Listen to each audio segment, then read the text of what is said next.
Sometimes people want to lose weight but can't really achieve their goal. There might be some reasons for that happening. In this video you will get to know some of the traits of not losing weight. First let's see what weight loss is. Weight loss is a decrease in body weight resulting from either voluntary diet, exercise, or involuntary illness circumstances. Most instances of weight loss arise due to the loss of body fat, but in cases of extreme or severe weight loss, protein and other substances in the body can also be depleted. Examples of involuntary weight loss include the weight loss associated with cancer, malabsorption, such as from chronic diarrheal illnesses, and chronic inflammation, such as with rheumatoid arthritis. Getting straight to the point, let's see the reasons of not losing weight. Sleeping too little, or too much. Sometimes we put on weight for surprising reasons. 1 out of 4 Americans doesn't get enough sleep. And it may be that missing sleep is contributing to the obesity epidemic. Dozens of research studies have sought a connection between childhood obesity and sleep, and most have found an association. Whether being overweight makes it harder to get enough sleep or sleep causes obesity is not known. Other studies have looked at overweight adults. Those results also suggest a connection between weight gain and getting more than 9 hours or less than 5 hours of sleep. It could come down to hormones. Hormones related to appetite and calorie burning, leptin and ghrelin, are affected by sleep patterns. Then again, people who sleep less tend to feel exhausted, making workouts less likely. Whatever may be the cause, you may want to work on sleep hygiene if you're having trouble losing weight. Relying too much on water. Drinking water is good for your body. But drinking more water than you need to fight off thirst is often touted as a miraculous weight loss trick, specifically drinking 8 glasses a day or more. There is little evidence that this works, however. It turns out that drinking water, whether it's ice cold or room temperature, burns only a tiny number of calories. So relying on this scheme to shed pounds won't get you very far. On the other hand, people sometimes eat when they're actually thirsty. So quenching your thirst before taking a bite is not a bad idea. It's also better to reach for a glass of water than a sports drink, soda, or caramel latte. Any drink with calories will affect your diet, but with water there's no need to worry. Too many tiny meals.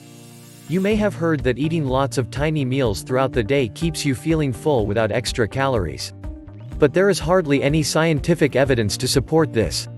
Not only are small, frequent meals taxing to prepare, but they can actually backfire, causing you to eat more because it can be hard to stop once you start eating.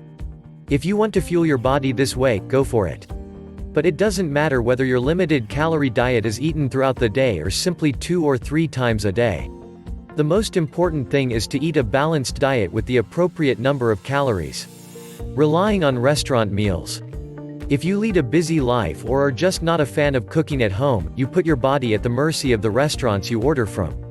Even dishes advertised as light can have more calories than you bargained for, and many restaurants, particularly smaller establishments, don't list their nutritional information so you can see what you're actually eating. There's even evidence that people who eat lunch from restaurants outweigh those who prepare lunch at home by 5 pounds on average. Taking a seat all day long. Does this sound like you? You sit in the car to work, then walk to an office where you sit for most of the day. When you get home, you're worn out and just want to, can you guess?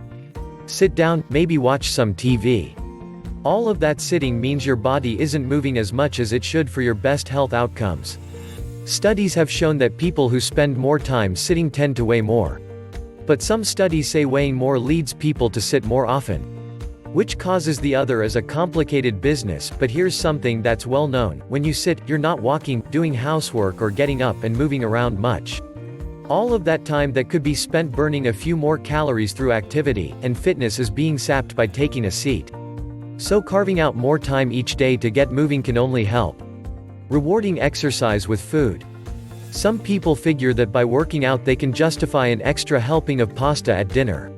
That may not be the case, however. We tend to overestimate the calories we burn when we work out, and technology doesn't help.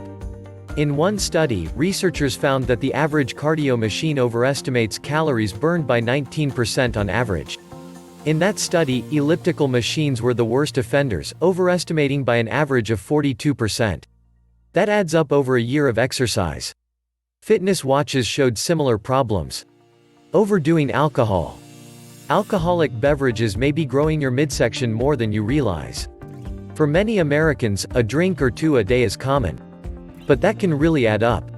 Someone who drinks 2 shots of vodka a day adds about 1,400 calories to their diet each week. That's most of a day's worth of calories. And wine and beer add even more. 2 glasses of wine a week add close to 1,600 calories to your weekly tally, and 2 beers a day add 2,100. So if you're ready to get serious about weight loss, consider putting the beer mug down for a while. Turning to snacks when you're stressed out. Have you heard of emotional eating? When you're stressed out, eating can become an attempt to fill an emotional vacancy in your life.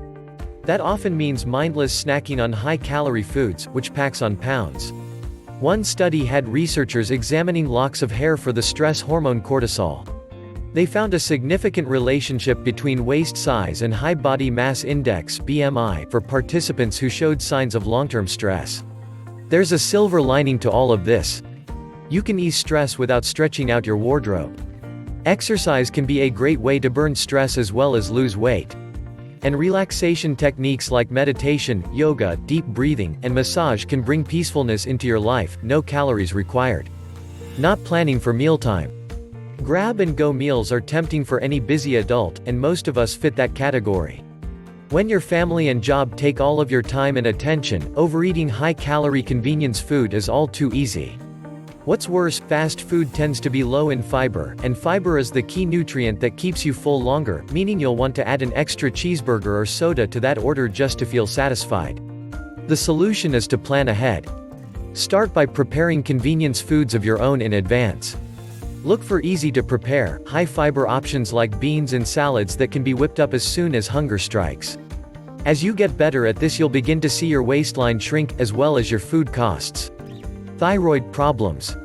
Sometimes weight gain is related to an underlying health problem known as hypothyroidism. Hypothyroidism occurs when the thyroid gland produces too little thyroid hormone. It's more common in women. The symptoms of hypothyroidism can be subtle and may include a slow heart rate, thinning hair, a puffy face, a hoarse voice, exhaustion, depression, muscle pain, and feeling cold when others are not. The good news for those who suffer from this condition is that it is treatable with daily medication. So if those symptoms sound familiar and you'd like to be checked out, discuss the matter with your doctor. A doctor can help you get your thyroid hormone levels checked and recommend a treatment or a specialist. There are other reasons like relying only on weight training, overdoing prescription drugs, not asking for help, etc. Hope if you guys are doing these habits stop. If you liked the video, don't forget to like and subscribe. Want more content? Watch videos in the description. So until next video.